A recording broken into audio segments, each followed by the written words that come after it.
রবিউল আউয়াল মাস আসলেই আমরা বাংলাদেশে দেখি অনেকে অনেক রকমের আয়োজন করে। রবিউল আউয়াল মাসটা আল্লাহর কাছে দামি মাস, নিঃসন্দেহে স্মরণীয় এক মাস রবিউল আউয়াল, যে মাসে পেয়ারা হাবিব এই পৃথিবীতে আগমন করলেন। আবার যে মাসে পেয়ারা হাবিব এই মাসেই দুনিয়া থেকে বিদায় নিলেন। রবিউল আউয়ালের অনন্য সবচেয়ে বড় দাবি নবীজির প্রতি মহব্বত বৃদ্ধি করার মধ্য দিয়ে আনুগত্যশীল উম্মত হওয়া, এমন উম্মত হওয়া যে উম্মতদেরকে নবীজি খুঁজবেন। আজকে আমরা কথা বলতে চাই কাইফা লা নুহিব্বু রাসূলুল্লাহি সাল্লাল্লাহু আলাইহি ওয়াসাল্লাম, কেমন করে আমরা আমাদের নবীজিকে ভালো না বাসবো, যে নবী সবটা আমাদের জন্য দিয়ে গেলেন, উজাড় করে দিয়ে গেছেন, কিছু নেন নাই, সব উজাড় করে দিলেন। ক্ষুধা, কষ্ট, যন্ত্রণা, দারিদ্রতা সব সয়েছেন শুধুমাত্র উম্মতের জন্য। যে নবী হেদায়েত নিয়ে আসলেন, আলোকবর্তিকা নিয়ে পৃথিবীতে আগমন করলেন, আগমনের দিক থেকে সবার পরে আসলেও সমস্ত নবীদের সম্রাট সাইয়্যিদুল মুরসালিন হিসেবে আমার নবীকে আল্লাহ তাআলা শ্রেষ্ঠত্ব দিলেন। আল্লাহু আকবার। নবীজির প্রতি এই মহাব্বত, এটা আমার ঈমানের সাথে সম্পৃক্ত বিষয়। কোরআনুল কারীম আল্লাহ রাব্বুল আলামিন সূরা আহজাবের মধ্যে জানিয়ে দিলেন, আন-নাবিয়্যু আওলা বিল মুমিনিনা মিন আনফুসিহিম, নবী তোমাদের কাছে তোমাদের জীবনের চাইতে সেরা হওয়া লাগবে। নবীজিকে জীবনের চাইতে বেশি ভালোবাসা লাগবে। যেই নবী জীবন দিয়ে উম্মতকে ভালোবাসলেন, সারাটা জীবন ধরে উম্মতের কথা ভাবলেন, যে নবী উম্মতের জন্য পাগল পারা ছিলেন, সেই নবীর ভালোবাসা আল্লাহ পাক আমাদের জন্য আবশ্যক বানায় দিলেন। শুধু আবশ্যক বানায় দেন নাই, লা ইউমিনু আহাদুকুম হাত্তা কুনা হাব্বা ইলাইহি মিন ওয়ালিদিহি ওয়া ওয়ালাদিহি ওয়ান নাসি আজমাইন। নবীজি বলেন, ততক্ষণ পর্যন্ত মুমিন হতে পারবে না যতক্ষণ আমি নবীকে পিতার চাইতে, মায়ের চাইতে, সন্তানের চাইতে বেশি ভালো না বাসবে, পিতামাতার চাইতে বেশি ভালো না বাসবে, ততদিন পর্যন্ত ঈমানদার হওয়া যাবে না।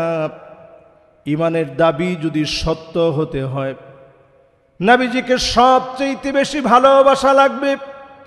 আল্লাহর নবীর ভালোবাসা যার হৃদয়ে বেড়ে যাবে, তার ঈমানকে যিনি দামি বানায় দিবেন তিনি কে? ইভেন আপনার নিজের জীবনের চাইতে নবীজিকে ভালোবাসা লাগবে বেশি।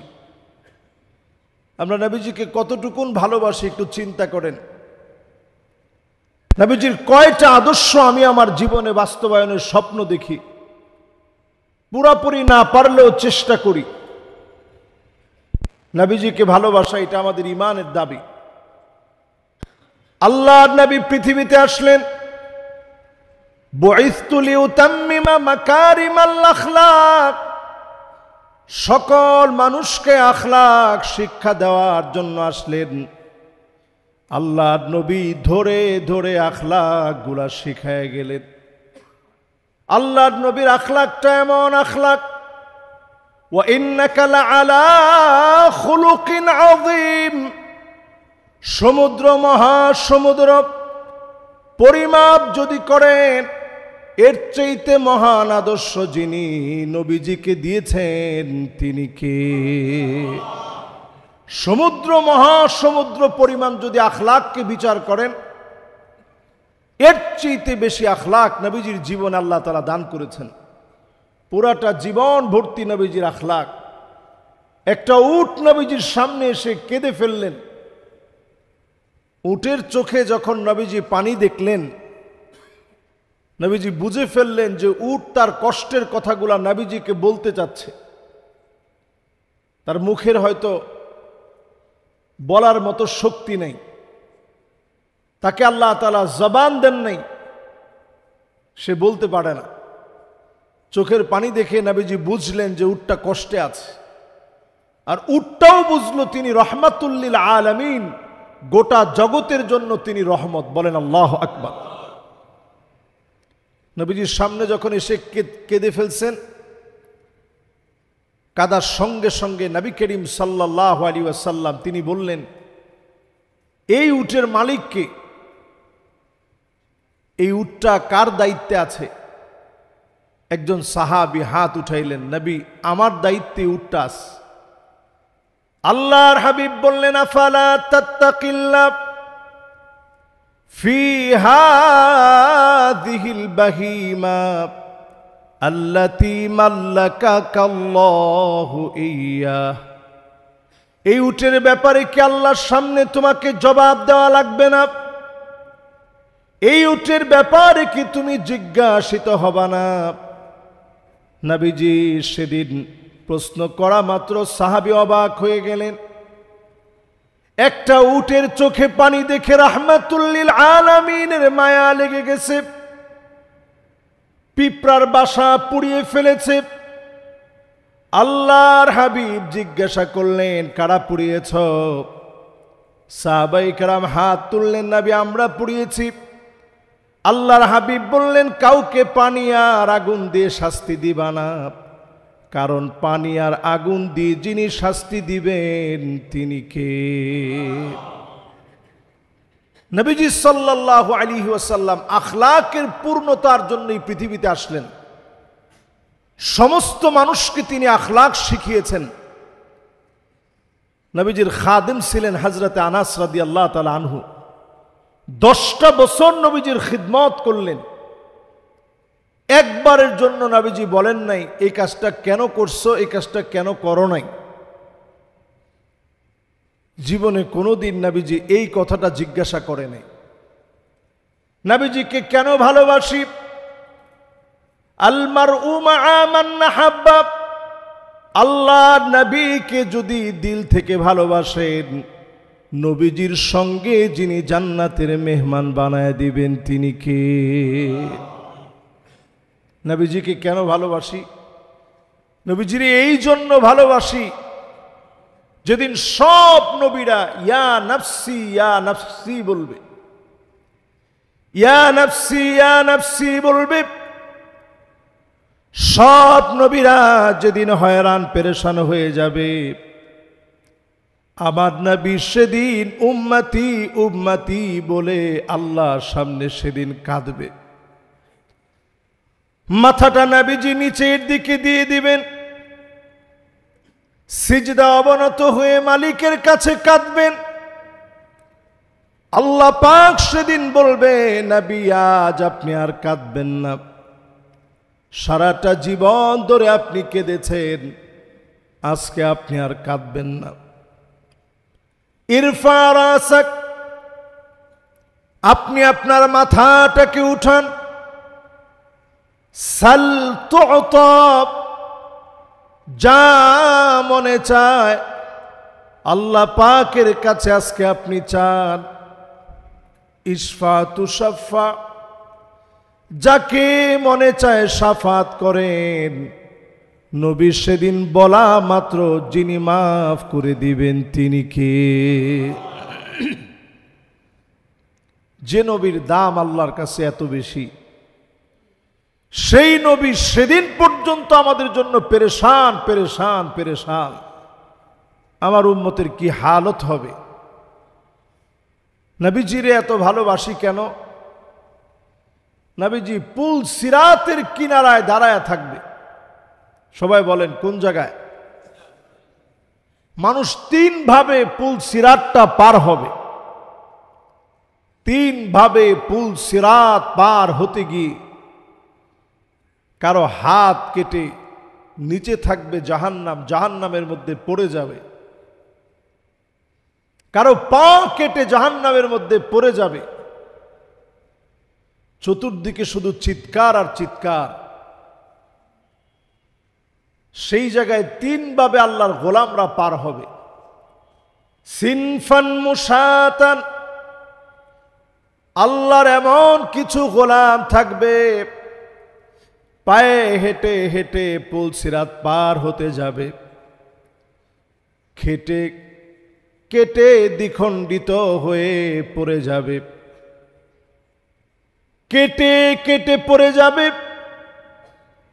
সিনফান রুকবানান, আরেক শ্রেণীর মানুষ আল্লাহর জান্নাতে আরোহণে চড়বে, মুহূর্তের ভিতরে চোখের পলকে পার হয়ে যাবে। সিনফান আলা উজুহিহিম, আরেক গ্রুপকে আল্লাহ পাক মাথাগুলা নিচের দিকে দিয়ে দিবে, পাগুলা উপরের দিকে দিয়ে দিবে, চেহারাগুলা কেটে ফেটে চৌচির হয়ে যাবে। আমার নবী, বিশ্ব নবী পুলসিরাতের কিনারায় দাঁড়ায় থাকবে। উম্মতের এই বেহাল দশা দেখে নবী আল্লাহকে ডাক দিয়ে বলবে, ইয়া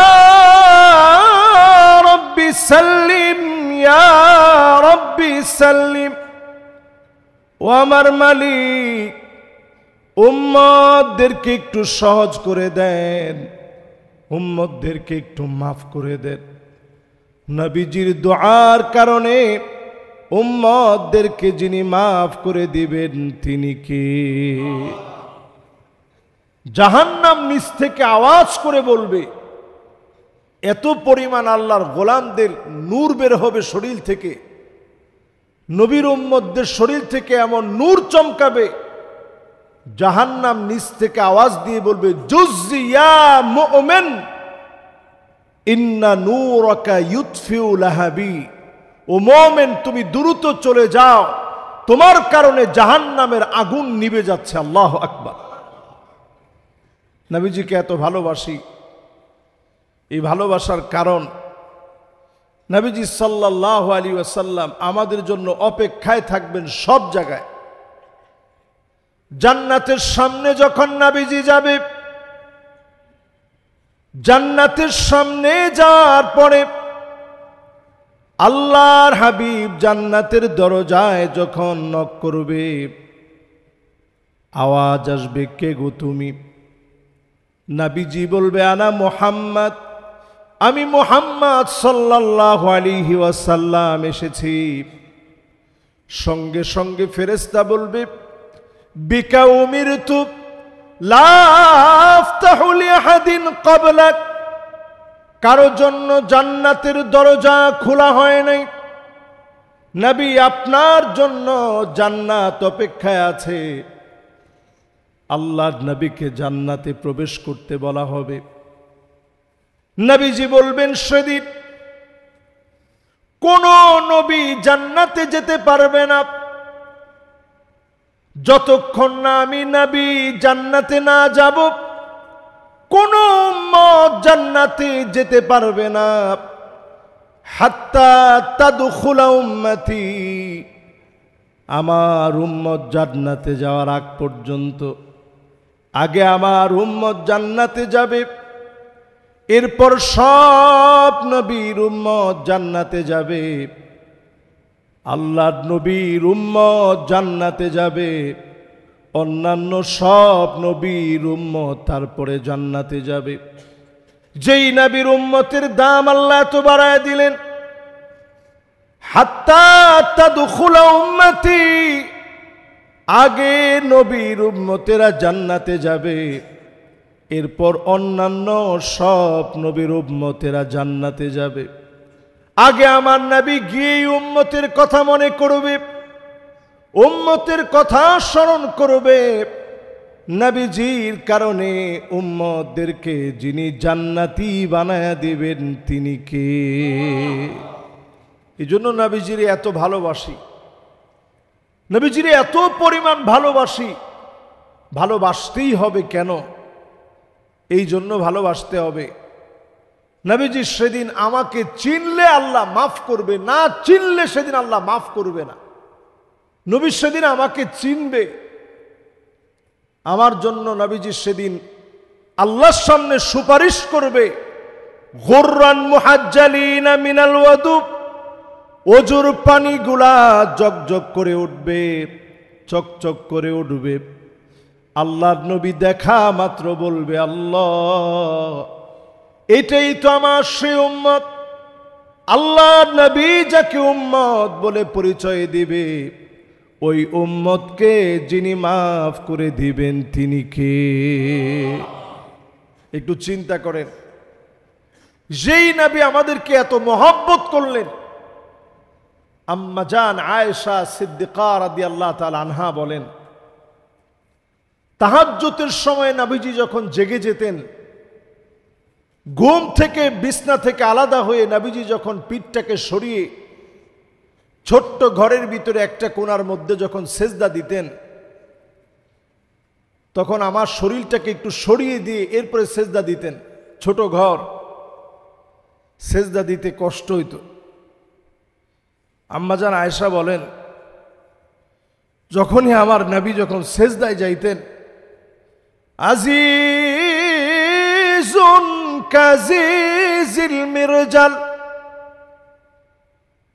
ফুটন্ত গরম পানিগুলা চুলার উপরে দিয়ে গরম করলে যেমন টকবক করে ফুটে, আমি শুনতাম ভিতর থেকে নবীজির কান্না গুলা টকবক টকবক করে আওয়াজ হচ্ছে, গড়গড় করে নবীজির ভিতর থেকে আওয়াজ হচ্ছে। আম্মাজান বলেন, আমি আমার কানটাকে নবীজির জবানের সামনে নিয়ে যেতাম, আমার নবী কি বলে এত পরিমাণ কান্দে। আমি শুনতাম নবীজির কানটাকে, আমার কানটাকে নবীজির জবানের সামনে যখন নিতাম, আমি শুনতাম অন্য কোনো কিছু বলে নবী কান্দে না।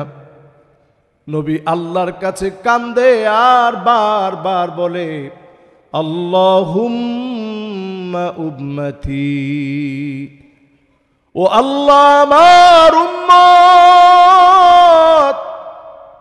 আমার উম্মত বলে নবী সিজদায় পড়ে পড়ে কাঁদতেন।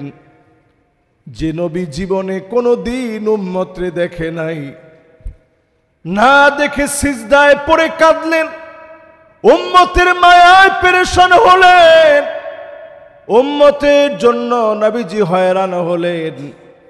সেই উম্মত আমরা যারা আজকে নামাজের জন্য অপেক্ষায় আছি, আমরা তো নবীর সে আদরের উম্মত, ভালোবাসার উম্মত।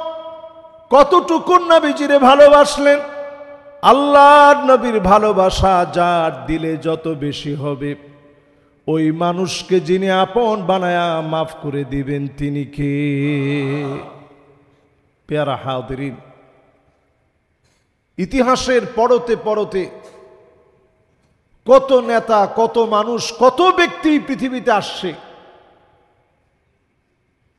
নবীজি সাল্লাল্লাহু আলাইহি সাল্লামের বিষয়টা সম্পূর্ণরূপে আলাদা।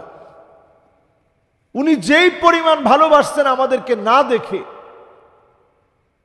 সাহাবায়ে কেরামের সামনে নবীজি বলছেন, ওয়াদিত্তু কদ রাআইনা ইখওয়ানানা, যদি আমি আমার ভাইগুলাকে এক নজর দেখতে পেতাম। সাহাবায়ে কেরাম বললেন, ওগো নবী, আমরা কি আপনার ভাই নই?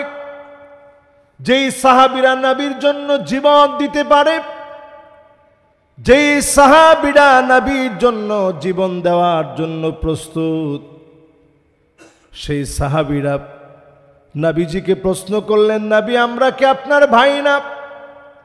আল্লাহর নবী বললেন, না, তোমরা আমার ভাই নাও, বাল আনতুম আসহাবি, তোমরা তো কেবল আমার সাহাবী। তোমাদের পরে এমন এক গোষ্ঠী আসবে, মান আমানা বি ওয়া লাম ইয়ারানি,